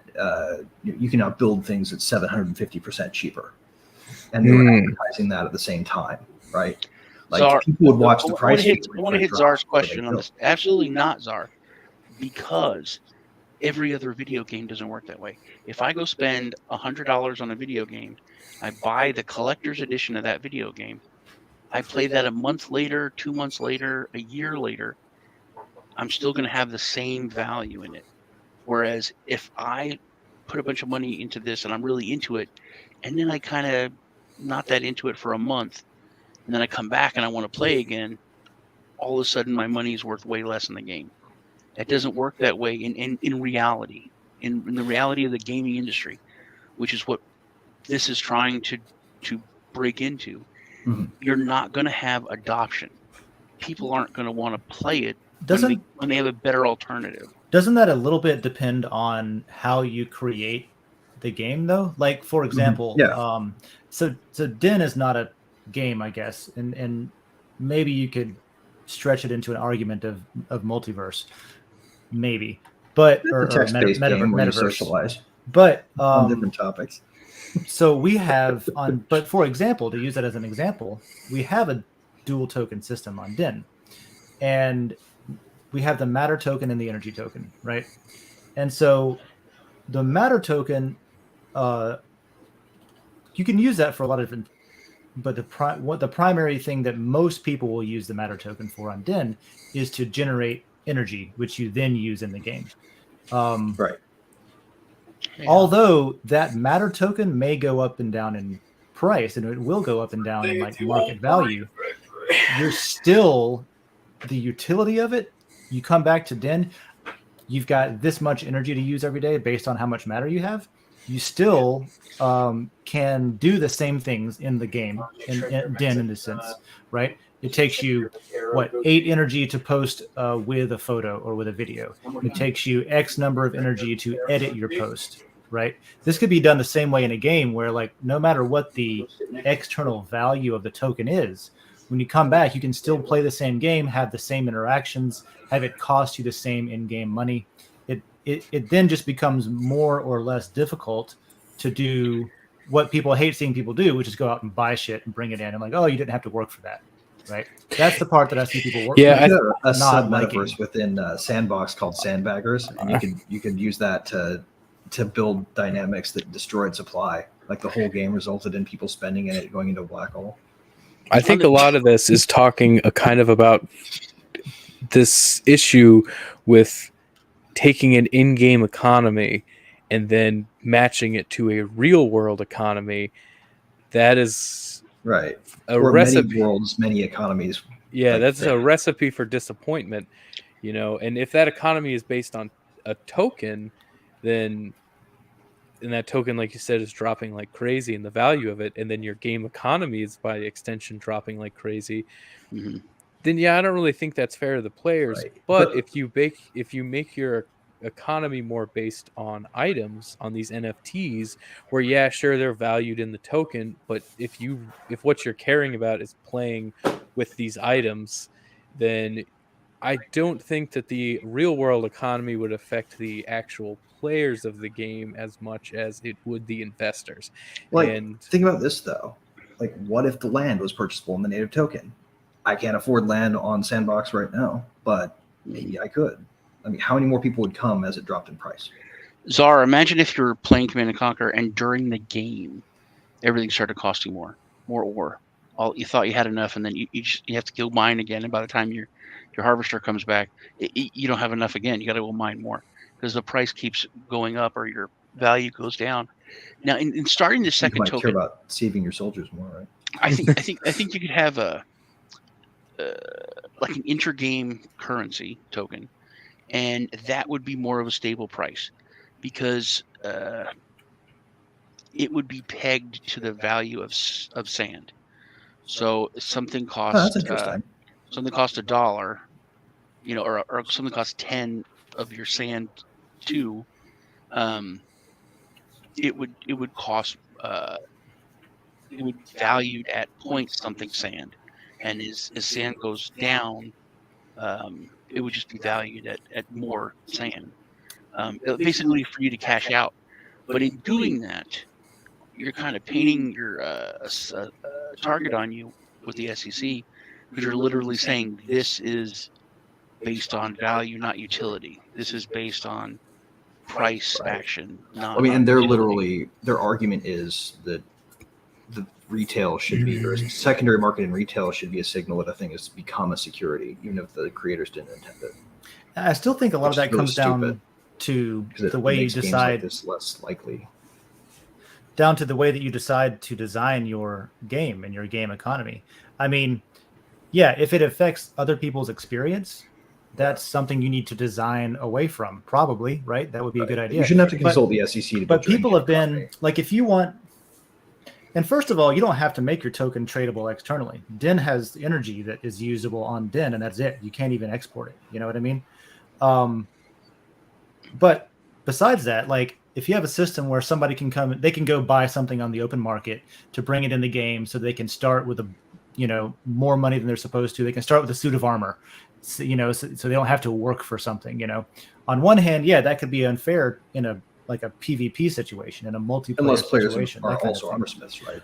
But if you do it in a way that you're just ruining the game for yourself, if you do that, on this shoulder here, Game Genie has been around for a long time. You've been able to throw money at something and be like, oh, I just want to cheat and I want to start with infinity ammo, and I'll just spend money on a Game Genie so that my game lets me do all this stuff I didn't have to work for. People have been able to do that for a long time. It's just designing a game that maybe allows for that if people like it, if they want in defensive it, play to win. It doesn't necessarily. People who work hard, who have a long hour day and don't have a whole lot of time to play, might really benefit from that.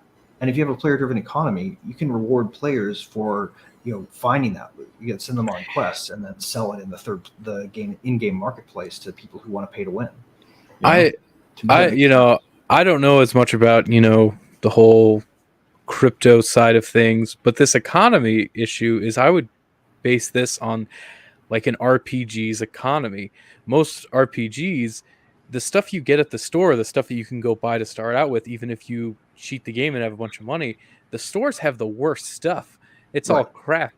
And you have to go out and find and earn and quest to get the material, the weapons and the armor and the stuff that is actually good for the game. They always sell kind of goods. They sell enough to survive. And if you make it like that, to where your game is based around, hey, you can buy to survive, and maybe if you start with a bunch, you can the front's a little But easier. what about the Ready Player One scenario, where you where Sorrento pays you to go get the Orb of Asabox. Can you do that? I mean, I don't know. I've only ever seen the movie, and I don't remember very well. It was like the guy who was voiced by the dude who played Ehrlich in Silicon Valley, right? He went out and did the bidding of the CEO guy.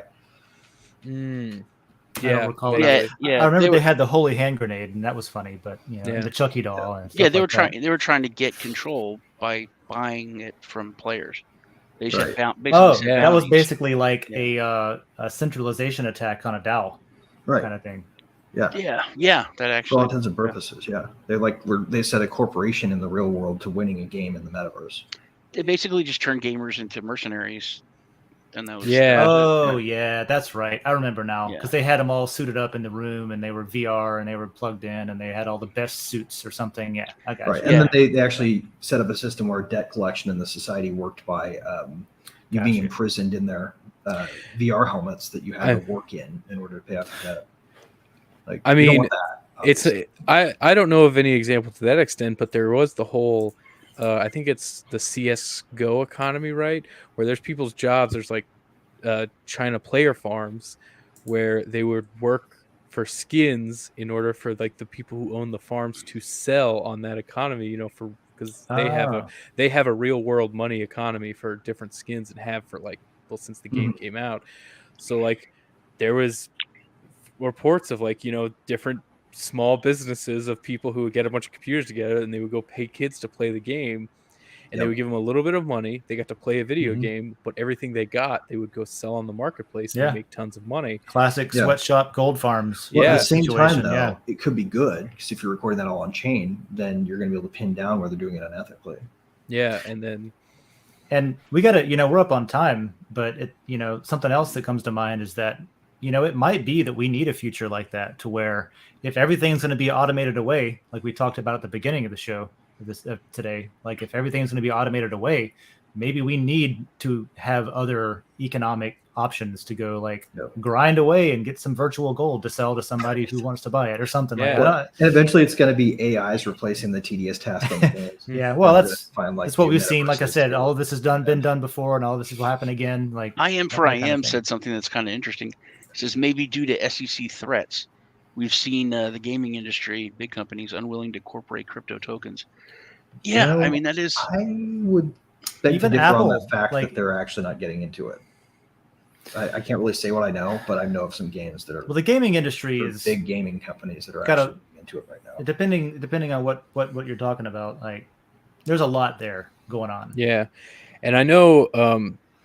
I think it's Square Enix. I know PlayStation they're having a NFT program that they're just refusing to call NFTs because because of that, because good, fantastic. I think, and this is actually the last thing I've got to say. We do have to end this episode, but I think that's the end game, is to get away from talking about cryptocurrency and blockchain and NFTs, and it's just, if this is really going to be Web3. How long did we call Web 2 before it was just the internet? It's how the value works. Wealth, it lives in a space that money is trying its best to quantify, right? So having tokens that represent value that are different from other kinds of tokens is just a helpful UI adaptation, really. And if we can get to a place where we're thinking about value instead of thinking about the carriers of it, we've come someplace good. That's a good point. Well, that's all of our questions. Let's round out this episode today here. Thank you, all of you. Thanks to the host. Thanks for the people asking questions, proposing themes, and all of that. Where can people follow you? And do you have any updates? I will start with our guest. Where can people follow the Social Nerds and find updates about what you're doing? You can check us out on youtube.com, The Social Nerds, twitch.tv/Social Nerds. You can check out our podcast on all podcast services, The Social Nerdcast. Check us out on Patreon, I believe will be launched. Either that is launched or it's launching soon. But either way, we do video games, reviews, discussions, or podcasts about news, pop culture. If you do a Chrono Trigger episode, you can count me in as a guest. You got it. And I'll go follow that. I'll definitely stay nerdy. Love it. Yep. Yeah, go do that, y'all. Go subscribe to the Social Nerds. We can get them a Follow lair them. going too. I feel like there should be a Social Nerds lair. Yeah, I'm always that game needs for to that. happen. So we can talk. We can talk about that. Greg, how about yourself? Where can people follow what you're up to, and do you have any updates? Well, we are hard at work on the Polygon endpoint. Still hoping to drop that after the Thanksgiving holiday. That's something that I'll post on my social media at Design Heretic or at Rivet with all underscores. And you can follow me, especially over to WikiLeaks.org, where it's not illegal to read stuff, and you should actually go read stuff there because Julian Assange is paying a heavy price for that to continue to exist. So I highly recommend going to WikiLeaks because it's perfectly lawful and they have cool T-shirts. So, what more do you need besides cool T-shirts? Wait, what? Sorry. I said, what more do you need besides cool T-shirts? Oh, exactly. Sorry about that. Minor emergency over here. Cool. So you done, Greg? Now that I ran away and came back? I plugged WikiLeaks again, so we can move on. Awesome. Thank you. Sean, how about yourself? Where can people follow you and get updates? It's Toast Sean on all the socials and here, YouTube, and not on Twitch. That's about it, man. I don't know if me and Lisa are doing our show today because she's sick. We're going to shoot for an hour later at 5 Central, so 6 Eastern. Your time zone. That's about it. Hope everyone has a great Thanksgiving since we're not going to, be on here for Thanksgiving. Whatever part of the world you're in, have a thankful for all American Thanksgiving. We're thankful, for all you guys. That's about it. Great. Thank you. And I'm Distant. You can find me on din.social. If anybody wants to experiment with that, I'm always open to just schedule an onboarding or just a tour of that and how that works. The Social Nerds, maybe. Yeah, we'll see. We start something up over there, see how it goes. We're not going to do a Din DAO meeting this week on Thursday, but I will be doing my normal coffee show that I do in the morning. I do Wednesday mornings on Din. I have a layer I call it the coffee layer. It's called Coffee with Din, if you're looking it up in the layer list. You weren't here. You were gone the other week. Your opener for that is amazing. Oh, the pouring the overfilled coffee. Yeah, that's fantastic. And then I saw the Game Genie, and I was like, "Oh my God, he's gonna ruin the Game Genie!" And then I saw you had it on a box. Yeah, it was up off. I was like, "Okay, yeah." I made it. I was like, "Let's just do it real." I don't have any budget for special effects. Just do it real, and I'll stain some books. Yeah, you did. It was. I took Wendy's advice, and when it's real. It was cool. Also, the book club. Let's tell us about the book club. Yeah. So, good point. We have some new layers on Din. Every month we have a contest where people vote on what topics or what communities they want to create. And one of the 3 that were created this month was books. We haven't had a dedicated layer on Din for discussing books, and a lot of us like books. So now we have that.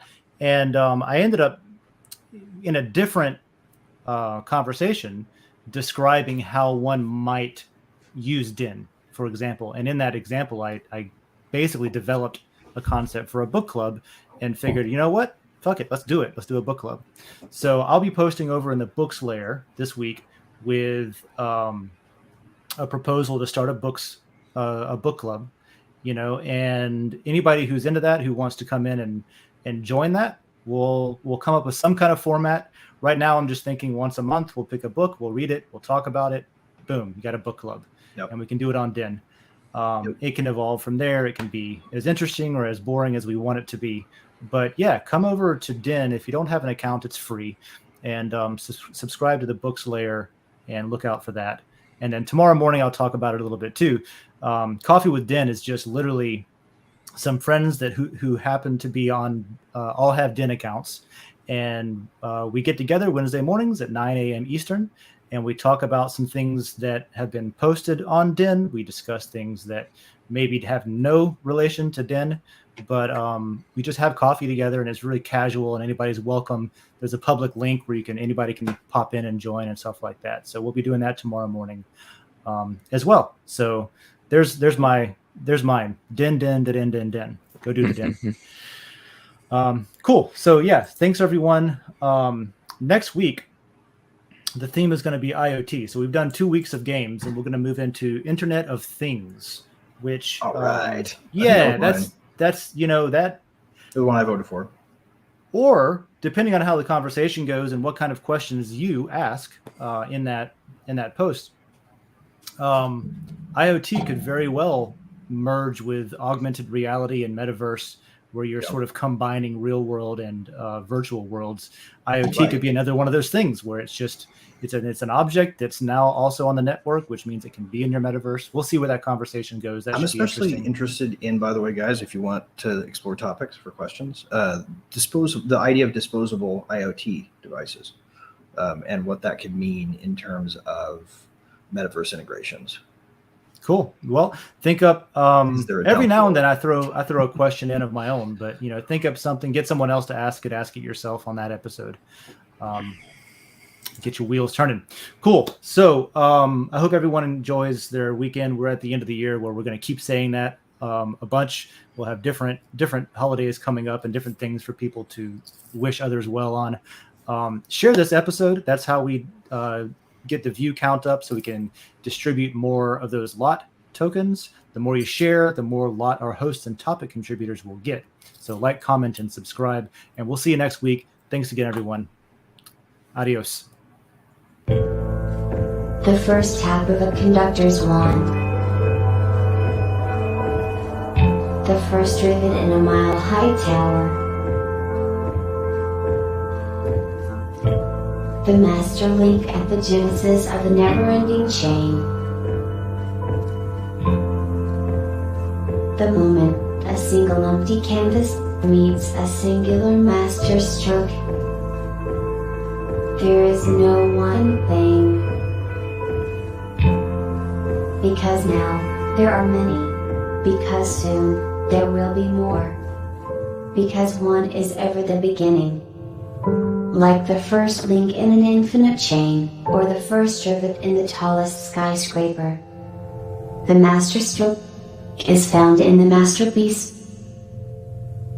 What will you begin?